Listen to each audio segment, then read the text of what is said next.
Hello friends, ഇവിടെ നമ്മൾ കാണുന്നതാണ് ഫണ്ടസ് ഫോട്ടോ. അതായത് കണ്ണിൻ്റെ ഉള്ളിലെ സ്കാന്. നമ്മുടെ കണ്ണെന്ന് പറയുന്നത് ക്യാമറ പോലെ ആക്ട് ചെയ്യുന്ന ഒരു ഓർഗനാണ്. സോ നമ്മൾ ക്യാമറയെ കൺസിഡർ ചെയ്യുമ്പോൾ ക്യാമറയുടെ ഫിലിമായിട്ട് ആക്ട് ചെയ്യുന്ന ഒരു പോർഷനാണ് റെറ്റിന എന്ന് പറയുന്നത്. ആ റെറ്റിനയുടെ ഒരു നോർമൽ സ്കാനാണ് ഇവിടെ കാണുന്നത്. ഇതും ഒരു റെറ്റിനൽ സ്കാൻ തന്നെയാണ്. പക്ഷേ ഡെഫിനറ്റ് ആയിട്ട് നിങ്ങൾക്ക് മുന്നേ കാണിച്ച ഫോട്ടോയും ഇതും കൂടി കമ്പയർ ചെയ്യുമ്പോൾ ഡെഫിനറ്റ് ആയിട്ട് നിങ്ങൾക്ക് ഒരു ഡിഫറൻസ് നിങ്ങൾക്ക് മനസ്സിലാവും. ഇതിൽ കുറേ സ്കാറും വൈറ്റ് പാച്ചസും കാര്യങ്ങളൊക്കെ ഉണ്ട്. ഇതാണ് ഒക്കുലാർ ടോക്സോപ്ലാസ്മോസിസ്. പാരസൈറ്റ് വഴി നമ്മുടെ കണ്ണിനെ ബാധിക്കുന്ന ഒരു രോഗമാണ്. ഇത് ബാധിക്കുന്നത് വഴി നമ്മുടെ കണ്ണിൻ്റെ കാഴ്ച കംപ്ലീറ്റ് ആയിട്ട് നഷ്ടപ്പെടാനുള്ള ചാൻസസ് വളരെ കൂടുതലാണ്. നമുക്കത് റീഗെയിൻ ചെയ്തെടുക്കാനും പറ്റില്ല. വൺസ് നമ്മുടെ കാഴ്ച പോയി കഴിഞ്ഞു വെച്ച് കഴിഞ്ഞാൽ തിരിച്ച് കിട്ടാത്തൊരു കണ്ടീഷൻ കൂടിയാണ് ഈ ഒക്കുലാർ ടോക്സോപ്ലാസ്മോസിസ് എന്ന് പറയുന്നത്.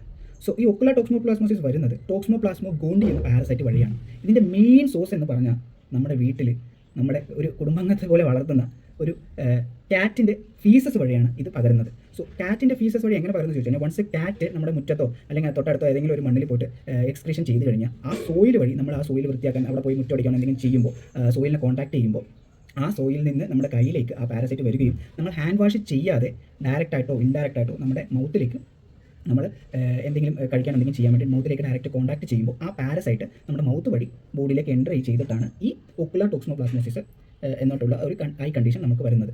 പ്രോണായിട്ട് വരുന്ന ആൾക്കാരാണ് ആരൊക്കെയാണ് ചോദിച്ചു കഴിഞ്ഞാൽ ഡെഫിനറ്റ് ആയിട്ട് pregnant woman. So once pregnant വുമണിന് ഈ ടോക്സ്മോപ്ലാസ്മോസിസ് അഫക്റ്റ് ചെയ്ത് അതായത് പാരസൈറ്റ് അഫക്റ്റ് ചെയ്ത് കഴിഞ്ഞ് കഴിഞ്ഞാൽ നമ്മൾ ആ പ്രഗ്നൻറ്റ് ലേഡീസിലുള്ള ഫീറ്റസിലെ കുട്ടിക്ക് അത് ബാധിക്കും. വൺസ് കുട്ടിനെ ബാധിച്ചു കഴിഞ്ഞാൽ ആ കുട്ടിക്ക് കൺജനറ്റലായിട്ട് കുറേ ഡിഫോർമാലിറ്റീസ് വരാൻ ചാൻസസ് ഉണ്ട്. സെക്കൻഡ് ന്യൂ ബോൺ ആയിട്ടുള്ള ബേബീസിന് വരാൻ ചാൻസസ് ഉണ്ട്. കാരണം ബിക്കോസ് ഇവർക്കൊക്കെ ഇമ്മ്യൂണിറ്റി ഭയങ്കര കുറവായിരിക്കും. സോ അവർക്കും വരാൻ ചാൻസസ് ഉണ്ട്.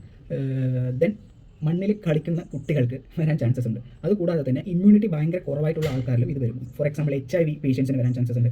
അല്ലെങ്കിൽ ഓർഗൻ ട്രാൻസ്പ്ലാന്റ് ചെയ്തിട്ടുള്ള ബിക്കോസ് ഓർഗൻ ട്രാൻസ്പ്ലാന്റ് ചെയ്തിട്ടുള്ള ആൾക്കാർ ഇമ്മ്യൂണോ സപ്രസൻറ്റ് എടുക്കുന്ന ആൾക്കാരായിരിക്കും. അതുകൊണ്ട് തന്നെ അവർ ഇമ്മ്യൂണിറ്റി ഭയങ്കര കുറവായിരിക്കും. ഇവരിലും എഫക്റ്റ് ചെയ്യാൻ ചാൻസസ് കൂടുതലാണ്. സോ ഇതിൻ്റെ സിംറ്റംസ് ആൻഡ് സൈൻ എന്താണെന്ന് ചോദിച്ചു കഴിഞ്ഞാൽ കണ്ണിൻ്റെ കാഴ്ച മങ്ങിത്തുടങ്ങുക, അല്ലെങ്കിൽ കാഴ്ച നന്നായിട്ട് കുറയുക, അല്ലെങ്കിൽ കണ്ണ് ചുവക്കുക, കണ്ണ് റെഡ്നെസ് വരിക, അല്ലെങ്കിൽ കണ്ണിൽ പെയിൻ വരിക. അതുകൂടാതെ തന്നെ ഭയങ്കര സെൻസിറ്റീവ് ആയിരിക്കും.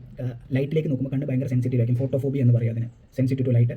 ദെൻ ഇത് നോർമലി നമുക്ക് കണ്ണിന് ഡയറക്റ്റായിട്ട് നോക്കി കഴിഞ്ഞ് വെച്ച് കഴിഞ്ഞാൽ നമുക്ക് ഈ പ്രശ്നം കണ്ടുപിടിക്കാൻ പറ്റില്ല. നമുക്ക് ഈ കണ്ണിൻ്റെ പ്രശ്നം കണ്ടുപിടിക്കാൻ കഴിഞ്ഞാൽ ഡെഫിനറ്റ് ആയിട്ട് ഒരു ഒഫ്താൽമോളജിസ്റ്റ് കണ്ണിൻ്റെ കൃഷ്ണമണി വികസിപ്പിക്കാനുള്ള മരുന്ന് കുടിക്കും. ആ കണ്ണിൻ്റെ കൃഷ്ണമണി വികസിപ്പിച്ച ശേഷം നമ്മൾ കണ്ണിൻ്റെ അകത്തേക്ക് നോക്കുമ്പോൾ മാത്രമാണ് നമ്മൾ അകത്തേക്ക് നോക്കുമ്പോൾ ഡെഫിനറ്റ് ആയിട്ട് നമ്മൾ ആദ്യം കാണിച്ചില്ല ആ പിക്ചർ, ആ ഫണ്ടസ് ആയിരിക്കും. നമുക്ക് വേറൊരു കാര്യം കൂടി പറയാൻ പറ്റും. ക്യാറ്റിൽ കൂടെ മാത്രമല്ല ഇത് പകരുന്നത്, നമ്മൾ വാഷ് ചെയ്യാത്ത വെജിറ്റബിൾസും ഫ്രൂട്ട്സിലൂടെ പകരാൻ ചാൻസസ് ഉണ്ട്. സെക്കൻഡ് തിങ് എന്ന് പറയുന്നത് അണ്ടർ കുക്കഡ് ആയിട്ടുള്ള മീറ്റ് കഴിക്കുന്നത് വഴി ഇത് പകരാൻ ചാൻസസ് ഉണ്ട്. ഞാൻ ഡെഫിനറ്റ് ആയിട്ട് സോയിൽ വഴി എങ്ങനെ പ്രിവെൻറ്റ് ചെയ്യാൻ ചോദിച്ചു കഴിഞ്ഞാൽ ഡെഫിനറ്റ് ആയിട്ട് അണ്ടർ കുക്ക് ആയിട്ടുള്ള മീറ്റ് കഴിക്കാതിരിക്കുക, വെജിറ്റബിളും ഫ്രൂട്ട്സും നന്നായിട്ട് വാഷ് ചെയ്യുക. പിന്നെ നമ്മൾ ഈ പ്രഗ്നൻസി ടൈമിൽ ക്യാറ്റിനോടുള്ള കൂടുതൽ സൗഹൃദങ്ങളും അങ്ങനെ പിന്നെ ഹാൻഡ് നന്നായിട്ട് ഹൈജീനായിട്ട് വെക്കാനും സൂക്ഷിക്കുക. കുട്ടികളെ മണ്ണിൽ കളിക്കാൻ വിടാതിരിക്കുക.